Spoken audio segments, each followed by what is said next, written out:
បាទជំរាបសួរប្រិយមិត្តក្នុងបណ្ដាញសង្គម YouTube ក៏ដូចជានៅក្នុង Facebook បាទថ្ងៃនេះដែរខ្ញុំបង្ហាញវីដេអូមួយបាទទាក់ទងជាមួយនឹងការរៀបចំភ្លើងនៅប្រទេសជប៉ុនបាទថាតើគេប្រើប្រាស់យ៉ាងម៉េចហើយខុសគ្នាយ៉ាងម៉េចនៅក្នុងប្រទេសយើងបាទហើយបងប្អូនបាទថ្មីបាទចូលទស្សនាសូមកុំភ្លេចជួយចុច Subscribe ក៏ដូចជា Like Follow Page អ្នកមួយបាទឥឡូវកុំឲ្យខាតពេលយូរបាទយើងទៅទស្សនាទាំងអស់គ្នាពីទូ Discounter របស់ប្រទេសជប៉ុនបាទបងប្អូននេះគឺជាទូ Discounter បាទដែលគេដាក់ក្នុងផ្ទះនៅក្នុងប្រទេសជប៉ុនបាទទូរបស់គេគឺរៀបចំបានល្អមែនតើបងប្អូននេះបាទអានេះ Discounter មេបងប្អូននេះ Discounter មេបាទហើយប្រភេទ Discounter ហ្នឹងក៏ខុសពីស្រុកយើងដែរគឺគេប្រើផលិតផលរបស់គេទាំងអស់បាទហើយនេះគឺ Discounter កូនបាទប៉ុន្តែក្នុងប្រអប់នេះខ្ញុំបើកអត់កើតទេដោយសារគេមានមួខ្ចៅមួយហើយនៅក្នុងប្រទេសជប៉ុនគឺប្រអប់ភ្លើងគឺគេអត់ឲ្យប៉ះពាល់ទេប្រដាទេបាទខុសពីស្រុកយើងបាទនឹងខុសពីស្រុកយើងបាទគឺអាចបើកអីបានប៉ុន្តែក្នុងប្រទេសជប៉ុនអត់ទេតឹងរឹងហ្មងបងបើមិនមានបញ្ហាអីគឺយ៉ាប់មែនទេបាទហើយតាក់ទងជាមួយនឹងបាទនេះបងប្អូនកុងតាក់បាទកុងតាក់ភ្លើងរបស់គេគឺទាំងអស់បាទគឺត្រូវតែមានភ្លើងគេហៅថាភ្លើងសញ្ញានេះបងនៅពេលដែលយើងបាទបិទអំពូលទៅវានឹងភ្លឺបាទនៅពេលដែលងឹតនៅពេលដែលយើងចង់បើកភ្លើងវាងាយស្រួលក្នុងការបើកបាទគឺគ្រាន់តែយើងឃើញអំពូលសញ្ញាក្រហមហ្នឹងមកបាទដែលមាននៅក្នុងកន្លែងចុចកុងតាក់ហ្នឹង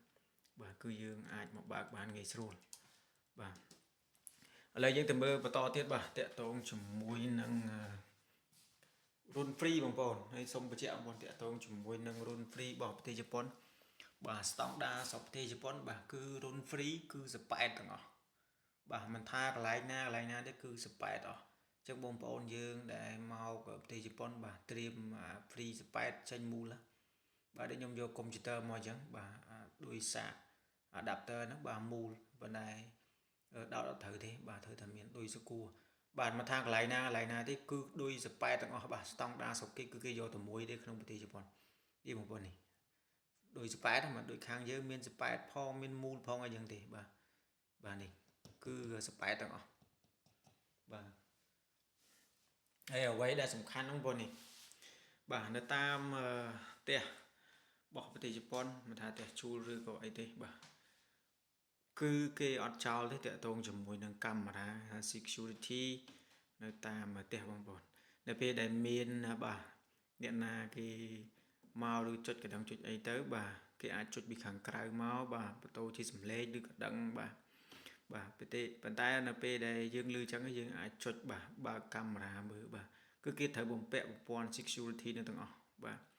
ដើម្បីងាយស្រួលនេះបងប្អូនឥឡូវខ្ញុំចុចបាទឃើញបងប្អូននេះគឺឃើញកាមេរ៉ានៅខាងមុខផ្ទះរបស់យើងហើយគ្រប់ផ្ទះគឺគេត្រូវតែដាក់បងប្អូនគឺល្អមែនតើបាទនៅពេលដែលមានមនុស្សខាងក្រៅនោះគឺប្រកាសជាឃើញហើយបាទហើយអ្នកដែលមកនោះគឺត្រូវឈរចំកាមេរ៉ាបាទបងប្អូនគឺប្រព័ន្ធ security របស់គេគឺល្អមែនតើបាទពេញចិត្តហើយហ្នឹងបងប្អូនបើសិនជាស្រុកយើងបាទមួយចំនួនដែលអាចអាប់ដេតអញ្ចឹងគឺល្អបាទឃើញបងប្អូននេះបាទគឺច្បាស់កាមេរ៉ានេះគេដាក់បាទហើយតាក់ទងជាមួយនឹងបាទតាមផ្ទះបាទគឺត្រូវតែមាន smoke មុខបងនេះនេះបាទគឺហៅថា smoke alarm security បងប្អូននេះបាទនេះគេដាក់បាទសម្រាប់ការពារនៅពេលដែលមានហានិភ័យកើតឡើងបាទដូចជាផ្សែងឆេអីចឹងទៅបាទគឺវានឹងមានសំឡេងរោគបាទបងប្អូនតកតងជាមួយនឹងពូលក៏គេប្រើខុសពីស្រុកយើងដែរបាទពូលរបស់គេនេះបាទនេះគេបងប្អូននេះគេត្រូវទាញខ្សែបាទគេតំណងមកគេដែរគេប្រើទាញខ្សែអញ្ចឹងទៅពូរបស់គេអានេះវាមាន2តង់ទេបងប្អូនធំនេះសម្រាប់ភ្លឺខ្លាំងដល់ពេលយើងត្រូវដេកអីគេមានកូនពូលនេះមួយទៀតបាទអីស្រុកគេខ្ញុំអត់ចោលទេបងប្អូនដូចសម័យបុរាណដែលគេដាក់ប្រើកង់ដង់បងប្អូនដែលយើងពីមុនយើងឆេះម៉ាស៊ីនភ្លើងយើងមានពូមួកង់ដង់ឲ្យវាភ្លឺបងប្អូននេះដែលស្រុកជប៉ុនអត់ចោលទេបាទគឺនៅតែប្រើអញ្ចឹងបាទបងប្អូនបាទឥឡូវយើងទៅមើលទៀត បាទនេះគឺជាស្ថានភាពនៅក្នុងប្រទេសជប៉ុនបាទហើយមួយទៀតគឺតាក់ទងជាមួយនឹងម៉ាស៊ីនទឹកក្តៅម៉ាស៊ីនទឹកក្តៅនេះគឺគេប្រើកន្លែងចុច2បងប្អូនបាទនៅនេះគឺនៅកន្លែងដែលគៀកដៃយើងបំផុតនៅពេលដែលយើងចង់ងូតទឹកយើងអាចចុចពីខាងមាត់ជ្រក់យើងពីបន្ទប់យើងនៅហ្នឹងបាទចុចទៅបាទចុចទៅតមកវានឹងឆ្លោយឆ្លងបងប្អូនវានឹងឆ្លោយឆ្លងទៅកន្លែងងូតទឹករបស់យើងបងនេះលេងមហាទីបងនេះវាមាន2នេះបងប្អូននេះវានឹងចុចទៅវានឹងឆ្លោយឆ្លងមកហ្នឹងបាទហើយយើងអាចបិទបើករឿងសេរីដូចកុងតាក់ជាង3ហ្នឹងបាទឃើញទេបងប្អូននេះនេះម៉ាស៊ីនទឹកក្តៅរបស់គេបាទម៉ាស៊ីនទឹកក្តៅអូខេក៏គេទំនើបដែរបាទពេលយើងចុចយើងអីទៅអាចមានសំឡេងឮអីចឹងទៅគេបងប្អូននេះបាទនេះគេប្រាប់យើងថាយើងចុចឡើងប្រហែលអង្សាអញ្ចឹងទៅបាទគេបងប្អូននេះបាទតែពេលយើងចុចអាហ្នឹងខាងមាត់ច្រកមិញដែលខ្ញុំថតមិញហ្នឹងគឺក៏វាដំណើរការដែរបាទគេបងប្អូនទំនើបមែនតើបាទសុខគេបី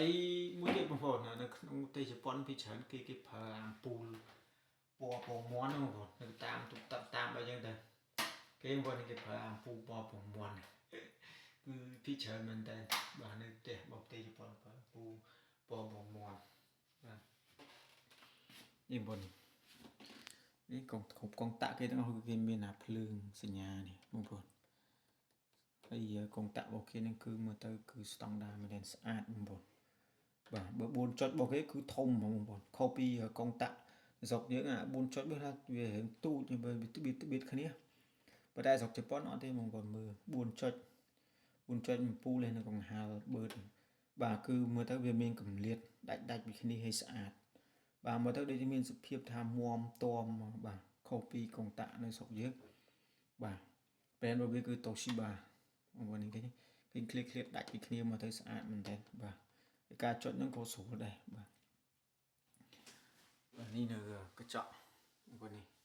មានពូលមានអីបាទស្តង់ដារអីតាក់ទងជាមួយនឹងភ្លើងនៅក្នុងប្រទេសជប៉ុនបងប្អូនគឺខុសពីស្រុកយើងគឺប្រើបាទ220 វ៉ុលបាទទៅ230បាទអាហ្នឹងមួយហ្វាបើ3ហ្វា400 វ៉ុលទៅ380ទៅ400 វ៉ុលអីចឹងទៅបាទប៉ុន្តែស្តង់ដាររបស់ប្រទេសជប៉ុនគឺភ្លើង100ទៅ110ទេបាទតាក់ទងជាមួយនឹងភ្លើងរបស់ស្រុកគេ100ទៅ110បងប្អូនបាទគ្រប់សម្ភារៈទាំងអស់គឺតែ100 110ទេបាទដែលយើងខុសពីស្រុកគេបាទចឹងឧបករណ៍ខ្លះបាទដែលយកចេញពីជប៉ុនទៅគឺគេត្រូវតម្រូវកែដុំភ្លើងបាទទើបអាចប្រើបានបាទអែមែនតើបងប្អូនតាក់ទងជាមួយនឹងភ្លើងនៅស្រុកជប៉ុនបាទសម្រាប់ការរៀបចំប្រព័ន្ធខ្សែហ្នឹងខ្ញុំដឹងថាគេរៀបយ៉ាងម៉េចទេដោយសារគេបិទពីដើមពីដីចិត្តហើយបាទគឺល្អមែនតើតែអ្វីសំខាន់បងប្អូននេះគឺកាមេរ៉ានេះបាទបងប្អូនអាចមើលបាទយើងអាចអាប់ដេតអែមែនតើបងប្អូនបើតាមផ្ទះយើងគ្រប់គ្នាយើងអាចបំពាក់ប្រព័ន្ធកាមេរ៉ាណាមួយគឺអែមបាទអញ្ចឹងវីដេអូនេះគេមានតែប៉ុណ្្នឹងសម្រាប់ចែកម្លែកបងប្អូនបាទសូមជូនពរបងប្អូនបាទពុកម៉ែបាទទាំងអស់ជួបតែសំណាងល្អសុខភាពល្អបាទបាយ